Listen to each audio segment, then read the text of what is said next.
Hello, gentle viewers, and welcome to another episode of Alistair Reviews It. And today, I am joined by my co-host, Zachary Garcia. Am I allowed to be here? I'm being silenced clearly. We can all see that. And we just came off of reviewing an entire season of WandaVision, and now are excitedly reviewing The Falcon and Winter Soldier. I have to say my excitement level for this one is a lot lower. I was pretty excited to do WandaVision. Still, I wasn't like a huge Marvel fan, so I wasn't as invested going into it, but then leaving WandaVision, I'm like, invested. My heart is crying for Wanda Maximoff. And I'm hoping that by the time we leave Falcon and the Winter Soldier, that I will be feeling the same way. Very strong first episode, don't you think, though? I do think so. Yeah. I think that especially after the whole intrigue of WandaVision having like a lot of action, especially a lot of action at the beginning of the episode, was a really good way to start us off. Yeah, it's a whole different show. So Wanda, like there's a lot of creative risks taken in WandaVision, whereas this one is much more straight. It feels like a Marvel movie, you know. It feels much more like a straight Marvel movie. However, it's not lacking in emotional depth or backstory, character development, and action. You know, we get this huge action scene starting off the episode. These aerial scenes are incredible. I think this is the best flight scenes I have seen in the Marvel Universe, possibly even at all. Yeah. And I know that the director did an interview with Grace Randolph the other day. And when I was listening to the interview, and she talked about the fact that Sebastian Stan and Sam Wilson did a lot of their own stunts, and why did I say Sam Wilson? Anthony Mackie did a lot of their own stunts, and Anthony Mackie would even jump out of the plane along with everybody else, and they would attach cameras to everybody. So a lot of the effects were practical effects, actual effects, digital effects, and I think it came together beautifully. You feel like you're there with them when it's happening. I agree, and I think that the whole sequence, I would like to. I'm excited to see. You know, what is it called? Marvel Assembled, the making of feature that's going to be at the end of all this. I'm excited to see how hopefully they'll cover how they did that whole thing, because you can tell that there's some like CGI effects and stuff like that. They're probably filming like some empty sky, and then they're probably also filming some skydivers, and like they're blending it all together. And I would like to see how they blend it all together. But we also have another plane diver in the room with us. You've dived out of planes before. I've definitely never dived out of a plane. Have you not? I've rappelled out of helicopters. Out of a helicopter. I have definitely never dived out of planes. He had his long Bucky hair and his mask. No. Hold on. So in this opening sequence, I will not let us go past this without mentioning one of my faves, Georges St. Pierre. Oh gosh! Yes, I'm a huge UFC fan, and Georges St. Pierre is one of the greatest of all time. You know, and so I was so stoked to see him in here. I knew he was going to be in here. So he gets thrown out of this helicopter, and I'm hoping that better not be his death. That better not be it. No, because I want much more scenes. I definitely think that there's other scenes with him. Don't waste him. Don't waste him. He's got hair now, so everybody's calling him Georges St. Pierre. No, I'm liking it so far, and I like that in this introduction scene. One, we're establishing how lethal the Falcon really is, in a way that hasn't been like focused on before in the Marvel series. I mean, in the Marvel movies, and we're also seeing all the upgrades he has to his suit, where he kind of works, his liaison with Lieutenant Torres. Who I guess in the comics becomes the next Falcon. Okay, well we're not going. We have a couple more phases to get through with this Falcon. I feel like. And I noticed a sword emblem on the patches of their unit, and I'm wondering if he is being hired on by SWORD, and if SWORD is part of the Department of Defense. Do you think if I bought you a patch for SWORD and you wore it if I stuck it on your arm and you wore it to work, would they get mad? I would get mad. Okay.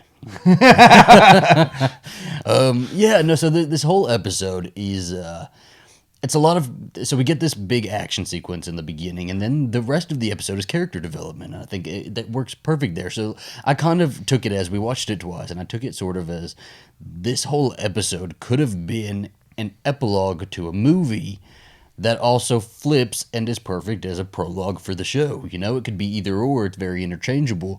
Kind of seeing where these characters are at the moment, and they don't cross over yet. We don't get a crossover here in this episode yet. Yeah, it's pretty separate. So we're just seeing where these characters are in their lives post like blip, post Thanos fight, all of that. And so we start off with Sam Wilson, Falcon, and the starting scene is really like him getting ready for the memorial and him packing up the shield. Big mistake. That means so much to him. And you even hear the old Captain America saying that it is his shield. Like the shield is for him, because he said he feels it's not for him.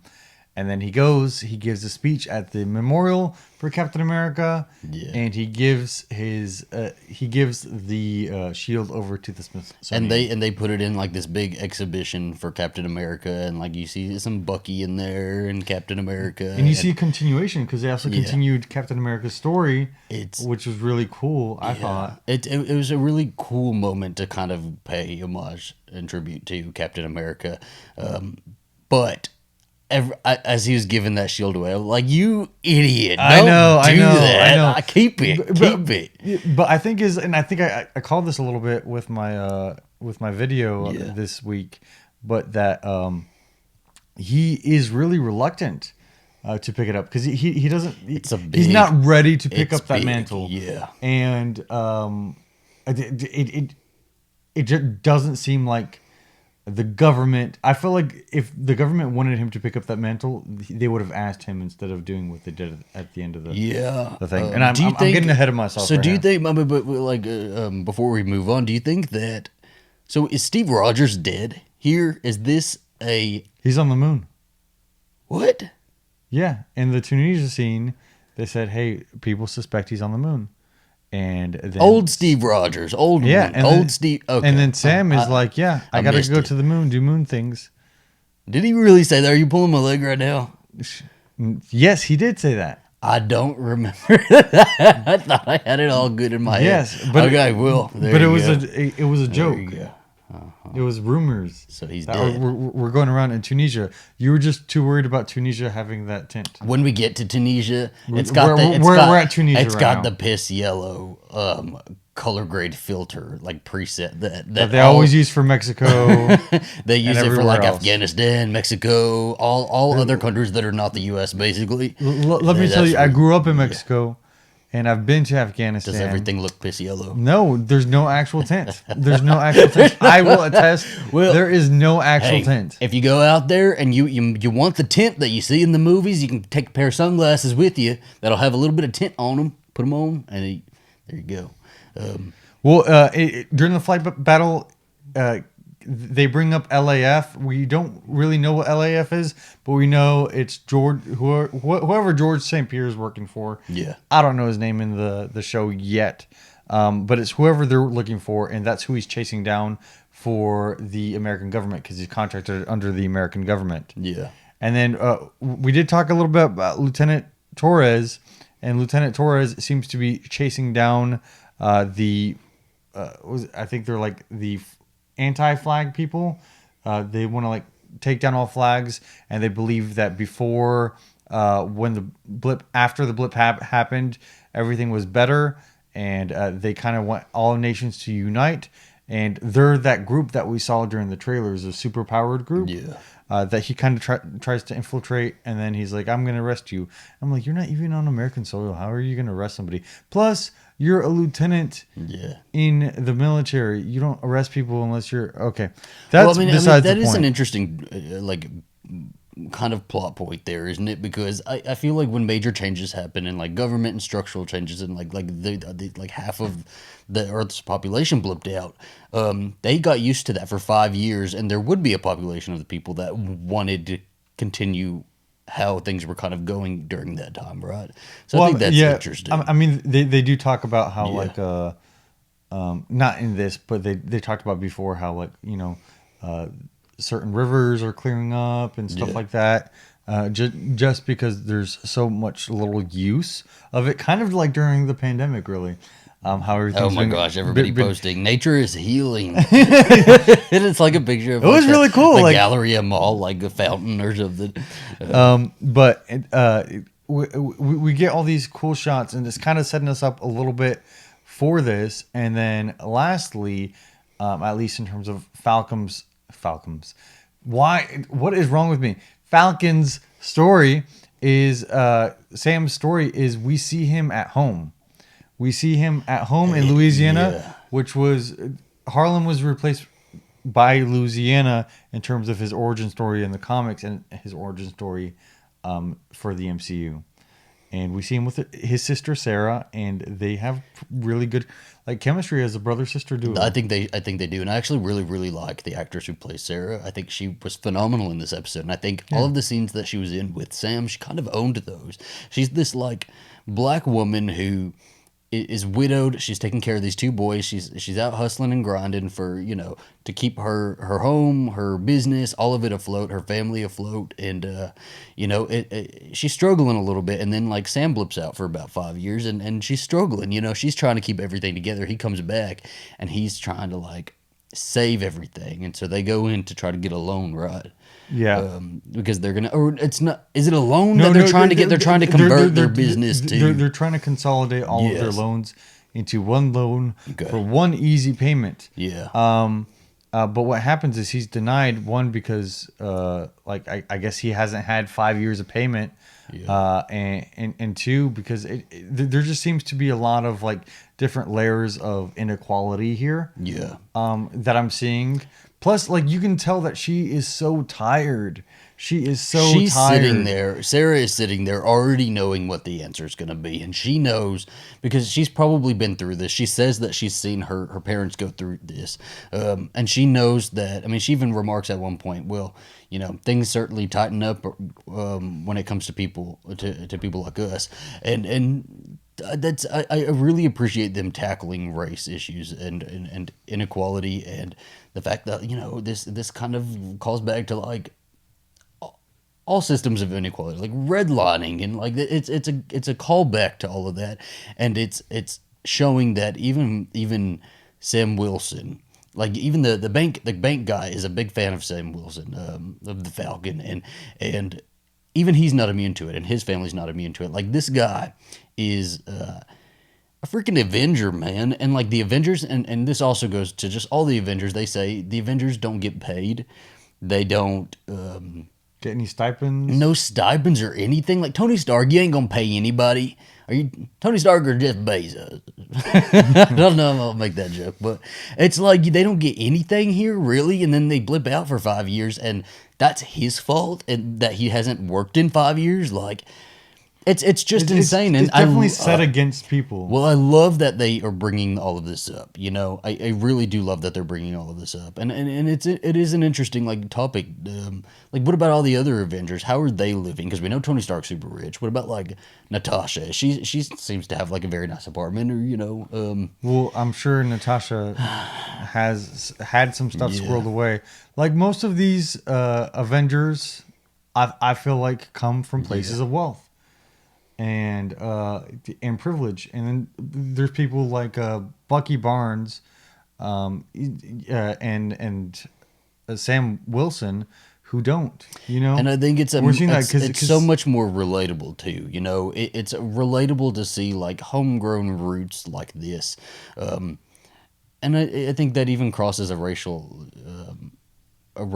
like barriers that like there's so many people in this country who are suffering and who are going day to day, and especially during this pandemic, like people have really suffered, and it's just relatable, and I really appreciate them touching on that. I wonder how far like all these plans kind of went back, but like, so moving on, they don't get their consolidated loan like they wanted, and I think that is that what we get before we move into Bucky? Well, lastly, and it's towards the end, but I think for Falcon here, we see his character in terms of he's super comfortable in the air. That's like definitely where his joy comes from.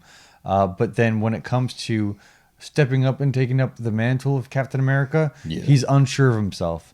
But he's so unsure of himself there and grabbing the reins that he comes back to his hometown where his sister's been taking care of everything for 5 years and then tries to take care of them. And he keeps on saying, we need to set up for something. And it's definitely him trying to take responsibility for something that he shouldn't be taking responsibility for while avoiding his other responsibilities. Yeah. I think it's I think that's going to be the conflict with him for this series. Yeah. And then we get to Bucky Barnes. Yeah, and I think Bucky's opening is pretty badass as well. Falcon's opening is this huge like battle sequence, and we get the same sort of thing for Bucky, except he is the Winter Soldier. It's a flashback scene. He's the Winter Soldier, and he is assassinating people. But he didn't have any mascara. And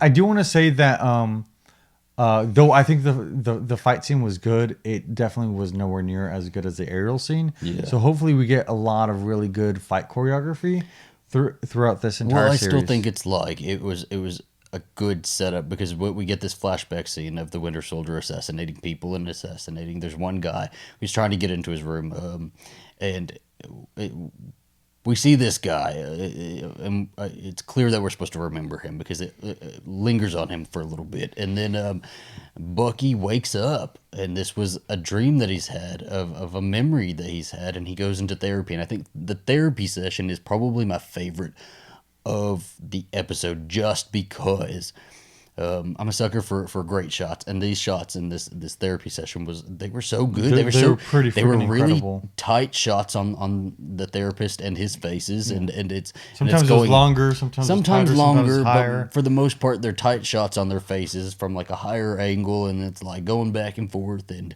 it's just so good. And like Bucky is here trying to erase like 100 years of the Winter Trauma. Soldier and being used as this assassin, this bad guy, and he even remarks in the episode or to the therapist that hey, look at me, I've been fighting for 90 years. I've gone from fight to fight to fight 9 years. Well, or did he say 90? Well, he's saying since he came back in 2004. Okay. 2014. I heard 90, and I wrote 90 down in my notes. So, he said 9 years. Anyway, 9 years fighting, going back to back to back to back. It's still a lot, and then he's just sitting. He mentions having a little bit of peace in Wakanda, and we hear Wakanda, and we're like, it's like that Leo DiCaprio meme. Like, we said Wakanda. I don't know. I thought it was cool. Oh, that's why Are you just were doing looking that at me earlier. like an idiot? That's why he was doing that earlier, and I didn't get it. Okay. But we are not on the same page, clearly. Well, in order, so him and Sam have both been pardoned because of their all the events in Endgame, and one of the conditions for Bucky's pardon is that he actually goes through this therapy. Yeah. And the therapist, who was a soldier herself, gives him 3 rules to go through stages of forgiveness. 1, don't do anything illegal, which he immediately does. 2, nobody gets hurt. But I think that he was kind of self-defending himself because, they were almost... maybe he was too rough, but somebody got hurt. And then 3, I'm no longer saying that I'm no longer the Winter Soldier. I'm James Buchanan Barnes, and you're part of my efforts to make amends. And so he takes down one of the senators that he used to have as a mole in Hydra, and that was like a cool part of him just starting. And then he gives like a fake smile, like is that? And he gives this fake smile that just feels fake. I think Sebastian Stan is doing he's doing a great job in this role. A good job. And then speaking of heroes not getting paid in poverty, one of the first times we see him is when he wakes up on the floor. Yeah. And he just has like a chair in his apartment. And then every straight guy's apartment, by the way. I think every straight guy that I knew throughout college and stuff, none of them ever had furniture. It was always like a single chair, and they had one pillow and one really thin comforter or something. It was, Which kind of brings us into something else, because he goes on a date with a wonderful woman in this, and I actually really liked their date because he comes in. I think they both have chemistry as actors, and she takes out a board game and they play board game and they drink beers and are just talking back and forth. And he's like, "Yeah, I'm 107 years old," and she's like, "Haha," and he's like, "Haha," and he does a fake and he does a fake smile again, like he's trying to be happy, but he doesn't really know how to be happy. Yeah. But there's one thing I wanted to touch upon this, and I think this might be the last We're time. going back to Stucky, everybody, just so you know. I think it's a good point that you made to me while we were watching it, though, so I support this one. Yes, well, because Amanda Steele wrote for the Mary Sue about a year ago, when a little after they announced the Falcon and Winter Soldier was supposed to almost come out, and she talked about how at the ending of Endgame was very clear that they wanted to take out the queer context from subtext, the queer subtext from Captain America and Bucky Barnes by diminishing the relationship at the end of the movie, and that she suspected that at the start of the Falcon and the Winter Soldier that Marvel was going to be very clear and make the Winter Soldier go on a date so that it's clearly established that he is no longer a queer-coded character, and he's instead one of the guys. And guess what they do in this episode? Exactly that. On a date almost immediately. Before WandaVision, he was the closest thing we had to a queer character in the MCU. Yeah. And some people say that that's just like, headcanon and all that, but I do think there is a case, and we won't go into it, but that there is a clear case to be made that they had a very close relationship that I feel I do agree with you. It went beyond friendship. They could have been soulmates and it just been platonic. It's something, but I don't know, but they were clearly the most developed relationship in the entire MCU. Yeah, they were the most developed relationship in the entire MCU. I just wish they would have gone for it or something. I don't know, but I do too. But you know what? We have to move along. I'm just gonna let it go. Yeah. I'm just gonna let it go. Who knows? Maybe he'll be a chaotic bisexual. Who knows? Maybe next time he goes into his apartment, he's gonna put up like bisexual lighting or something. He'll have a bunch of LED strips like a TikTok teen. Oh my gosh! I feel like everybody be Mephisto. You know what? Hold on. So, side note, what is really good about this episode is that while I watched it, both times I watched it, I wasn't, and maybe there are stuff that we have to be looking for, but I wasn't looking for any like clues or anything like that. Like with WandaVision, I knew that I needed to be looking for something, for little clues and stuff, and it turns out we didn't really need to be looking for a bunch of clues, but I was, like every episode to episode, I was looking for some sort of clues, and here it just felt like a nice, just sit down and watch, and it was just great, I'm glad I didn't have to do that, and I think the internet's a little bit tired of looking for freaking clues anyway. So. I know. It was nice just to watch like a really just bad but action scene, and just to end Falcon's storyline in this episode is his closest friend, at least in the episode, is Mr. Nakajima, who is closer to his... Not Falcon. Bucky. Why did I say Falcon again? He's all over the place. Okay. Bucky's closest friend in this episode seems to be Mr. Nakajima, and because they're closer to age and like how they think about stuff and all that stuff. So it makes sense that they would be Bucky so close. Bucky does have the mind of an old man, doesn't he? He does. And it was always a joke with Steve. But really, it's for both of them, and I mean, they were both best friends forever. So yeah, BFFs. They even had necklaces. I'm just kidding, they didn't have necklaces. But anyways, he realizes partway through his date that the person he just had a nightmare about, that he murdered, is actually his friend's son, and you can just see that just take over him. And he's just,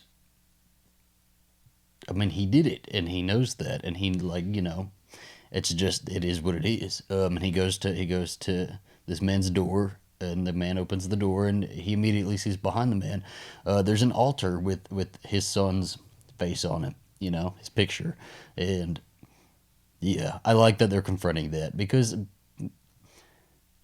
Bucky did a lot of crap. He did a lot of crap, and he has a lot of amends to make. And so I like that we're kind of exploring that. Well, amends, and at the same time, like he did it under not duress, I understand but that. like I understand that, but still, what matters is he feels the guilt for that. Yeah, you know, he feels the guilt for that. I agree. Because willingly or not, he did it. And this is the last we see of Bucky in this episode, right? There's a lot more Sam in this episode. That's the last we see. We jump back to Sam, and they're watching TV, and they see there's like a newscast or something like that. It's like a special announcement that a new Captain America has been named. And I'm not insulting the actor or anything like that, but there's no America's ass there. So is it really Captain America? That's real mean. Yeah. So and not only is he the new Captain America, what does he have, Alistair? What does he have that Sam gave away? The mask. The shield. And it was just like, I could tell for Sam that was a gut punch. It is, because it's like... Because he said, I can't take this because this belongs to Captain America. And, the U.S. was like, we'll just make another Captain America. And it does make you wonder, like, was he chosen? I mean, they chose another, like, taller, all-American white boy. And it does make you wonder. Oh, I definitely think race was a factor. Yeah, and so that kind of ties into, like, the bank scene, and...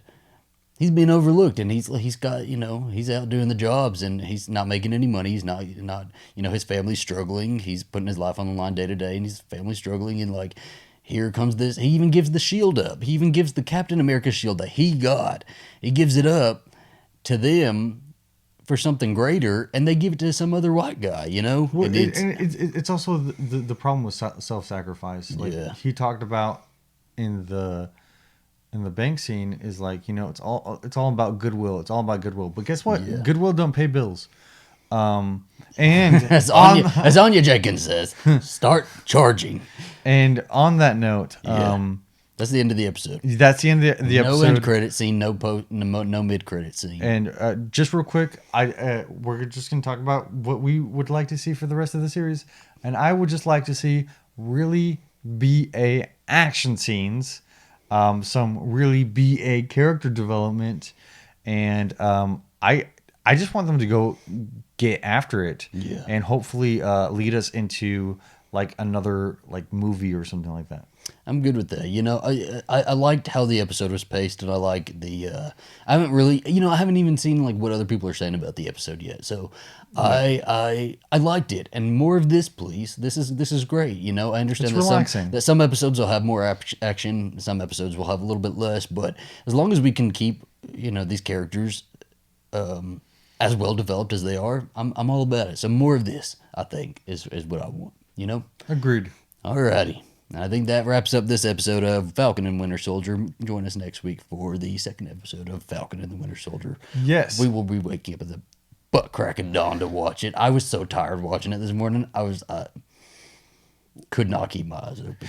And if you're interested in our Wanda coverage, I'll have a playlist at the end of this video, and you can click on that to go through all of our Wanda Vision coverage. We will be putting out videos every Saturday for the duration of Falcon and the Winter Soldier, and you guys can join us for a watch party on the 23rd of April. Towards the evening, we'll put out an actual time around then. Please like, subscribe, and ding that bell for more. Do all of that, because I am contracted to be on this show, and he's going to buy me something for being on this show. So let's make it successful while we're here. And adios, gentle viewers. Until next time. Bye.